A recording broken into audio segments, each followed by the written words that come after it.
Okay.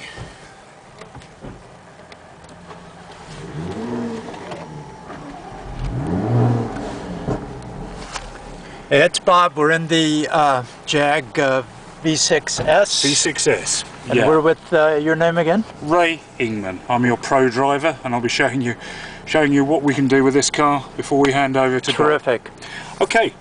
Now what we do with this, Bob, is we drive all of the track cars in dynamic mode, which is another extra that you get on the S over the base model.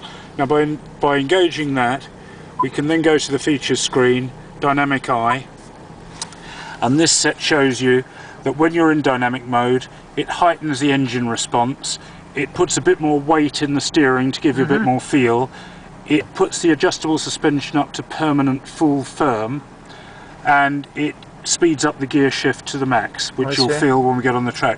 Now that's the factory setup.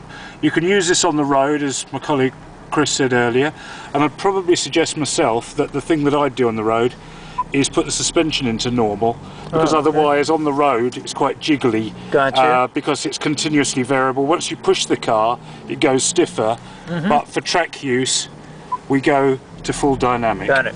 Okay. Now taking it on from there, this car has active exhausts as standard, and I believe yours had them optionally. Basically active exhausts make a glorious noise. Excellent. Traction control. Now what we have here is the sport shift. You can drive this in full automatic mode, or if we put it into drive, move it across into sport mode. This gives you the option of using it as a manual, either with a sequential shift or with your on the tabs, paddles. yes. Now if I drive off in sport shift, it will be automatic until I either use the paddles or optionally the stick. They're fully interchangeable, you can do whatever combination you like. Should you then, after a period of performance driving, think I'd like to go back into auto, you hold this one, the right hand pedal back for 2 seconds, or you can just knock the lever down across. then. Got you. Go on. Okay, we're good for go. Sure thing.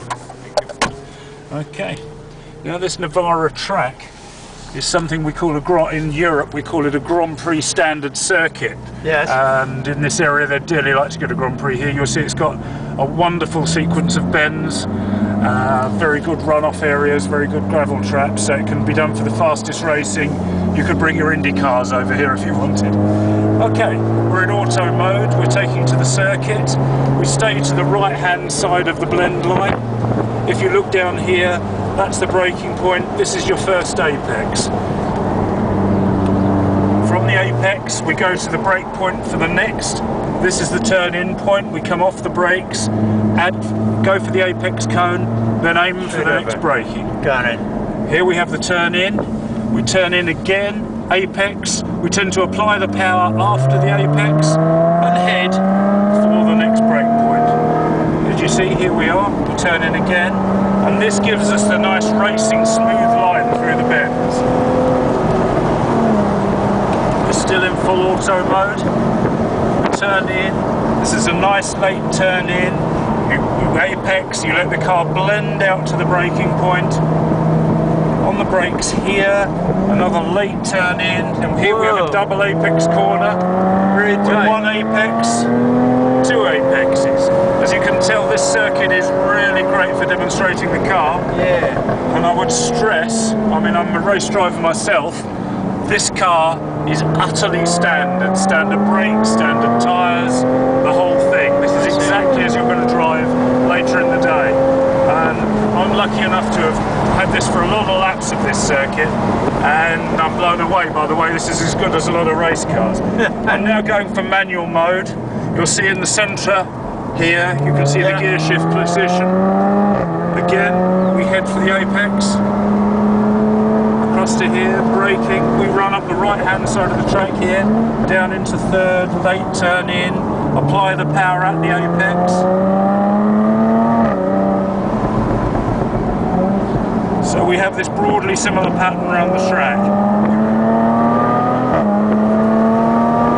As you can hear, the speed of the gear change is optimised. Turn in and power. Now that's our pit entrance for reference later. And here we go in into what is a deceptively fast corner, which takes us into the pit straight.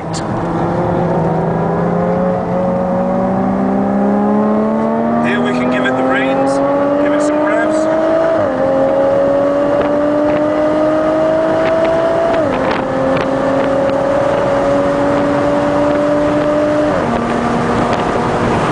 On the brakes here, down into fifth if you're in manual mode, turn in. Across to the braking point, down to fourth, turn in. Apex again, down to third, turn in. It all flows beautifully.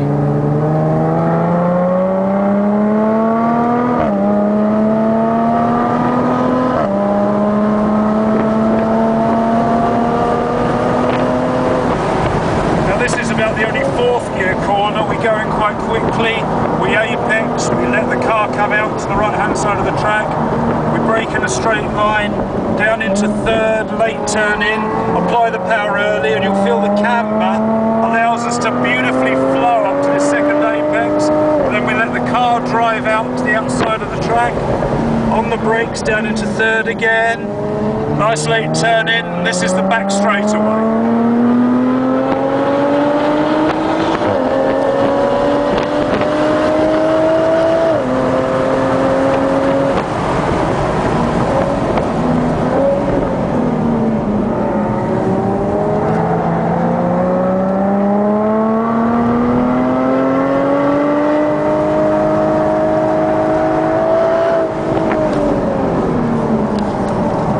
Tight here. Yeah, you can feel how the car just flows. Yeah.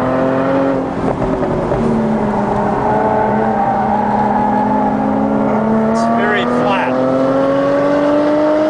That's with the optimized suspension with the dynamic. It stiffens the suspension right up for when you're really pushing it around the corner. Okay, now we're into the pit lane. Now your turn, Bob. You did an awesome job. It's extremely kind of you. We've got a 60k speed limit in the pits, because obviously there's lots of people wandering around, so sure. Be careful.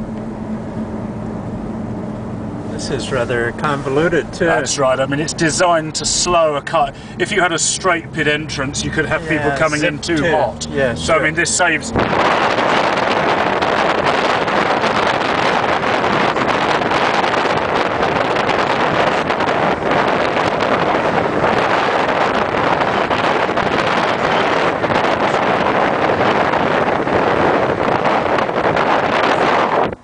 They do racing here. In fact, in 2 weeks' time, they're doing truck racing.